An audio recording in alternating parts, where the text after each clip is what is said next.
목회 20년의 희로애락을 담은 한 편의 시처럼 맑고 투명한 신앙 고백, 인생 사계를 전해드립니다. 장로님이 심장 수술을 하고 병원에 입원하셨다. 뵙고 싶은 마음에 문병을 갔더니 심장으로 가는 혈관이 막혀 왼손에 동맥을 잘라내어 막힌 혈관 옆으로 우회로를 만들어 놓아 앞으로 15년은 잘 쓸 수 있다고 한다. 수술 자리는 금속성의 실로 꽁꽁 꿰매져 있었다. 그 모습이 장로님 자신이 보기에도 흉했던지 이런 말을 한다. 목사님, 제가 예수 안 믿던 시절에 하나님의 인간 창조는 완전히 실패작이라고 호언장담했었지요. 나 같으면 사람의 배에 지퍼를 달고 속이 안 좋을 때마다 지퍼 열고 고친 다음 다시 넣으면 얼마나 수월하겠냐고 말했었는데, 목사님 이것 좀 보세요 라며 환자 복압 단추 가슴을 열어젖혔다. 아, 그곳엔 목 바로 밑에서부터 배꼽까지 굵직한 일자로 지퍼를 만들어 달아 놓은 것처럼 금속성 스테플러가 선명하게 찍혀 있었다. 장로님은 계면쩍게 웃으며 말했다. 하나님께는 함부로 말해서는 안 되나 봅니다. 1998년 어느 날 새벽 기도가 끝나고 나가보니 교회 복도에 웬 남자아이가 잠들어 있었다. 나이는 4살이고 이름은 종진이라고 했다. 하늘에서 보낸 아이처럼 엄마 아빠도 찾지 않고 오던 날부터 생글거리며 교인들과 잘 어울렸다. 그로부터 3년이 지난 어느 주일 저녁 예배 후 한 낯선 남자가 찾아왔다. 만나자마자 큰 절을 올리던 그는 종진이 아빠라 했다. 부부가 헤어졌는데 생활고 때문에 도저히 혼자서 아이를 키울 수가 없어 차를 타고 지나가다가 우리 교회가 보여 놓고 갔단다. 왜 하필이면 우리 교회였냐고 물으니 나눔의 교회라는 교회 이름이 좋아서였다고 한다. 그동안 우리는 종진이 문제를 놓고 장로님들과 가족이 많은 생각을 했다. 그리고는 다음 2가지 이유 때문에 함께 있기로 결정했다. 첫째, 왜 그 수많은 교회 중에 하필이면 우리 교회인가? 하나님이 하신 일이라 믿었다. 둘째, 언젠가는 연고자가 나타날 텐데 그때 잘 키워주기를 바라고 두고 간 무언의 기대감에 실망을 주어서는 안 된다는 생각이었다. 그 말 못할 사정, 그 마음을 읽어주는 것이 교회가 할 일인 것 같았다. 그리고 4년이 지났다. 이 일로 하나님은 합력하여 선을 이루셨다. 종진이가 우리 교회에 있었던 그 3년 동안 교회는 크게 부흥했다. 교인들이 종진이에게 베푼 사랑과 관심은 하늘의 면류관이 되었다. 이제 헤어졌던 부모도 다시 합치기로 하고 교회도 열심히 다니기로 했다. 아이에게도 기회가 있을 때마다 말해주었다. 세상에서 너를 제일 사랑하시는 분은 엄마 아빠라고, 목사님이나 큰엄마보다 더 많이 너를 사랑한다고. 그렇게 사랑하는 엄마 아빠를 우리 집에서 3년 만에 만났다. 아이도 울고 부모도 울고 우리 가족도 울었다. 그날 이후로 종진이의 행복은 한없이 커졌다. 안성 어느 교회의 슬프고도 애틋한 이야기다. 여름 성경학교를 마치고 목사님과 교인 30명이 경기도 여주의 한 물가로 피서를 갔다. 8살 아이 한주가 물놀이 하다가 그만 급한 물살에 휩싸이게 되어 정신없이 뛰어든 그의 어머니마저 함께 물속에 잠겼다. 300m쯤 밖에서 이 모습을 보던 목사님은 한달음에 달려와 물속에 뛰어들어 아이를 끌어안았다. 한주를 살려야 한다. 죽으면 안 된다. 이 무슨 큰일인가. 교회엔 또 얼마나 시험이 많을까. 절대 그래서는 안 된다. 결국 목사님도 힘에 부쳐 의로운 죽음을 맞았고 세구의 시신은 3시간 뒤 인양되었다는데, 목사님의 가슴엔 여전히 한주가 안겨 있었다. 죽는 그 순간까지도 어린 양을 놓을 수 없었나 보다. 숨이 막혀 죽는다 해도 양떼를 가슴에 품고 죽는 것이 참 목자의 길인가 보다.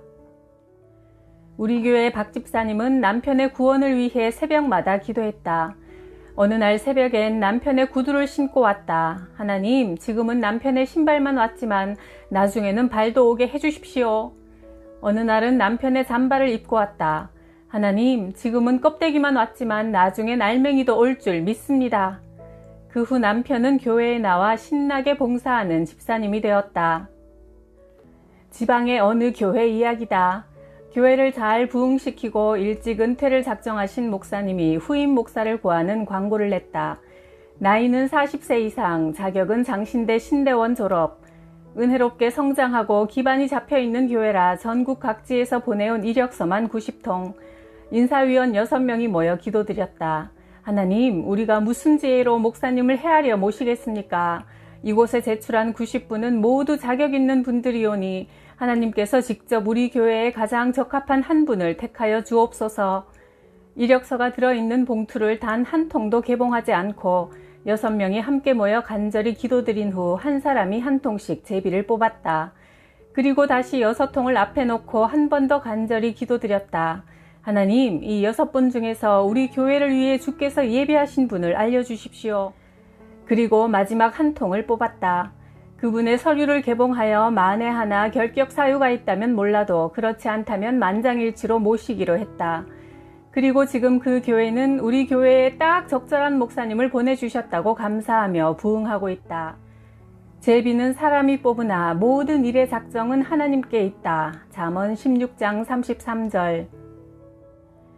요즘 우리 교회 집사님 가게가 어렵다 하여 지나는 길에 잠깐 축복해드릴 양으로 간다는 말도 없이 덜컥 찾아갔더니 아유, 바쁘신 목사님이 와주시다니 이 어찐 영광입니까? 저와 어쩔 줄 모른다.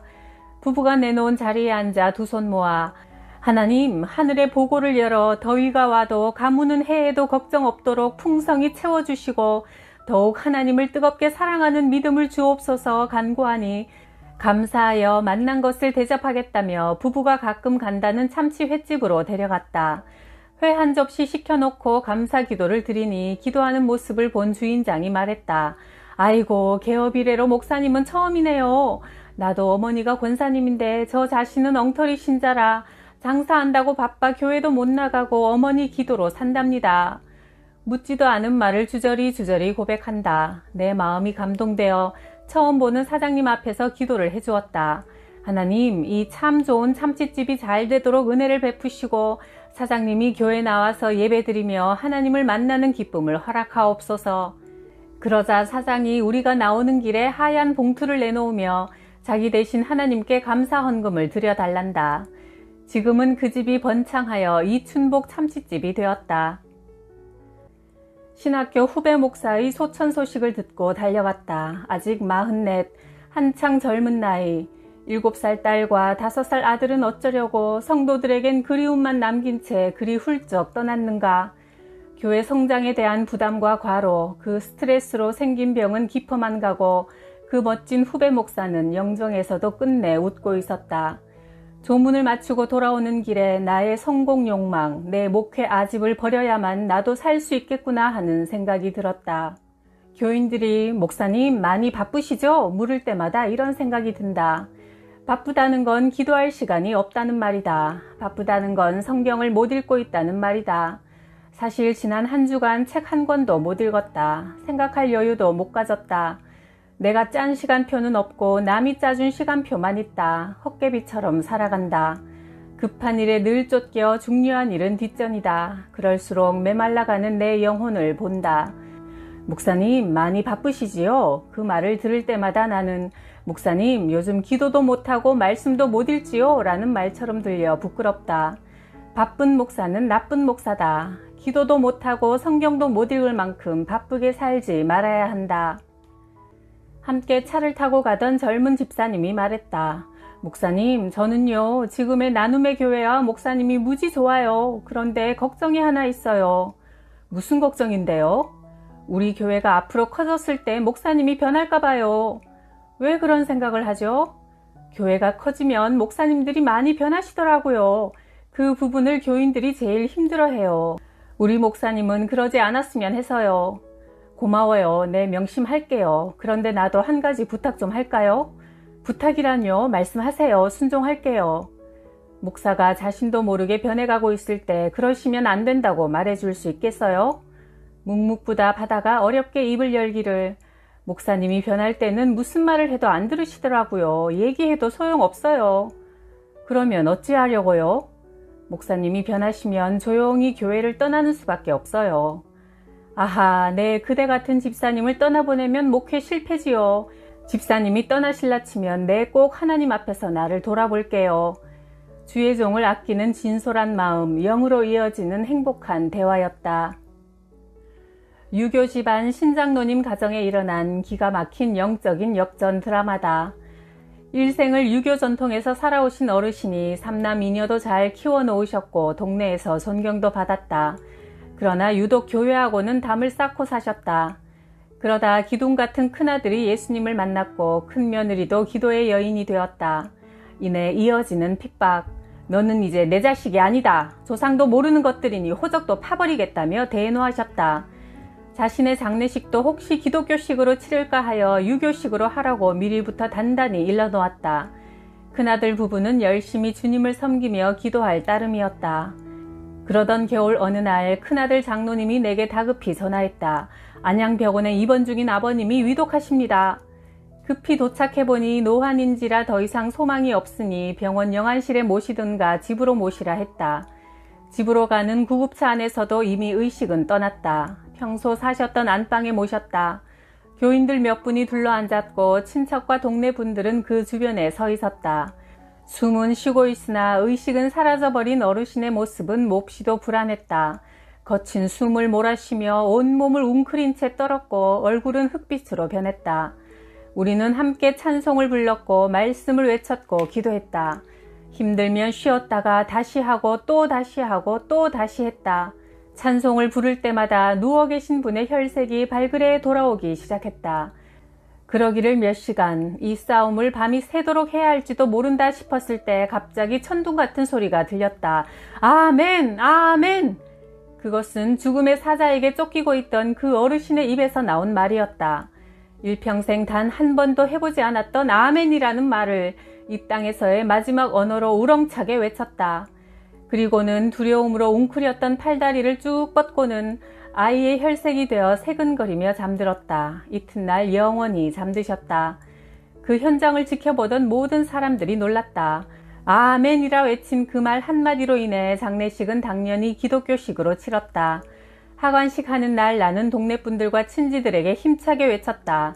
여러분, 한 번 죽는 것은 사람에게 정해진 것이요. 그 후에는 심판이 있습니다. 부디 예수님 믿고 천국 가셔야 합니다.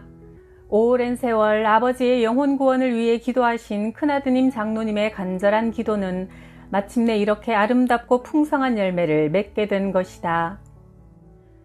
서울 딸네 집에 다니러 오신 85세의 어머니. 엄니, 꼭 한번 교회에 같이 가봐요.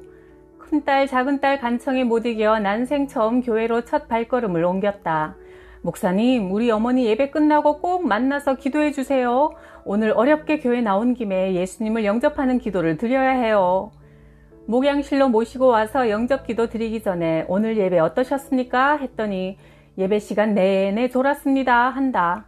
낙심이 되었다. 그런데 이어서 하시는 말씀이 그런데요 목사님 참 이상해요. 교회에 들어서자마자 마치 고향 내 집에 온 것처럼 마음이 편안하더라고요. 어젯밤 잠이 안 와 내내 불면에 시달렸는데 예배 시간 내내 너무너무 잘 잤어요. 할머니, 하나님은 사랑하시는 사람에게는 잠을 주신대요.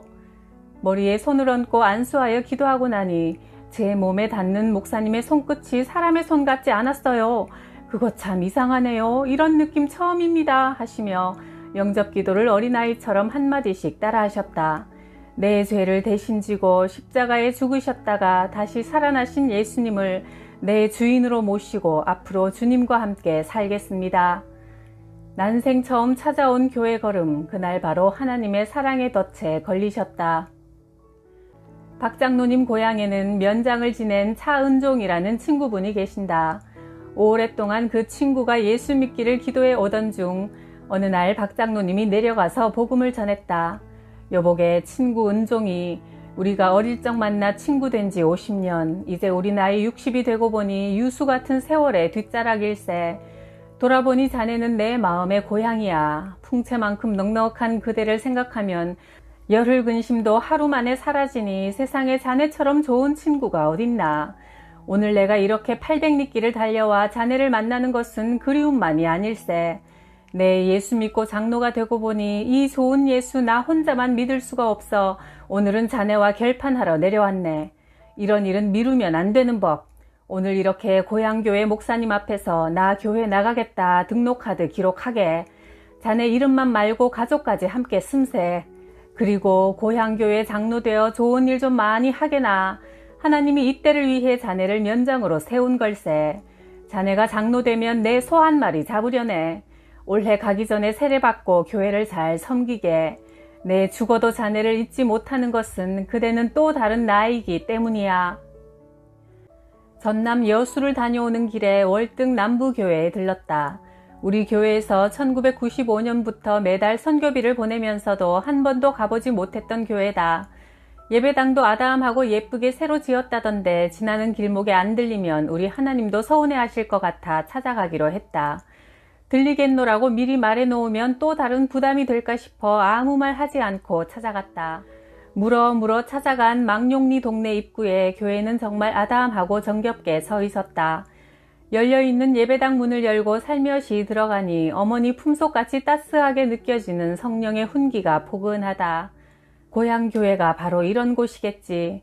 잠시 앉아 묵상 기도를 드리는데 강대상 아래 한켠에서 간절한 중보의 기도 소리가 들려왔다. 때는 오후 4시. 내 인기척에 기도를 멈추고 일어서시는 분은 다름 아닌 담임 전도사님이었다. 너무 반가워 놀라워하는 그 모습이 어찌나 정겨운지. 그렇습니다, 하나님. 아무도 보지 않는 주의 재단에 홀로 무릎 꿇어 기도하며 키워놓은 성도를 하나 둘 도시로 서울로 다 보내놓고 오늘도 빈자리를 끌어안고 기도하는 저분들이 계시기에 지금의 도시교회가 있음을 압니다. 정령 돕는 자는 선교비를 보내는 도시교회가 아니라 하늘로 뜨거운 기도를 날마다 올리는 고향의 농촌교회입니다.